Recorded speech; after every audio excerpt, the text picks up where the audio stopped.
ठाकरे गटाचे नेते रवींद्र वायकर यांच्या घरावर ईडीची धाड पडलेली आहे. जोगेश्वरी येथील नाही, त्याचे मला माहिती नाही, मी पाहतो. ही राजकीय आमच्या ईडी आमचा महाराष्ट्र सरकारच्या हातात आहे का? आणि ईडी जे आहे, आणि जर समजा ज्यांच्याकडे काही चूक नसेल, कर नाही, त्याला डर कशाला असली पाहिजे?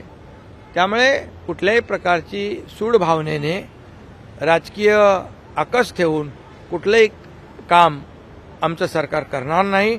नाही तर तुम्हाला माहित आहे की कोविडमध्ये काय भ्रष्टाचार केलेला आहे, कोविडमध्ये किती पैसे खाल्लेले आहेत, डेड बॉडी बॅगमध्ये पैसे खाल्ले, खिचडी 300 ग्रामची 100 ग्राम केली, त्या ऑक्सिजन प्लांटमध्ये पैसे खाल्ले, हे सगळं रेकॉर्डवर आहे.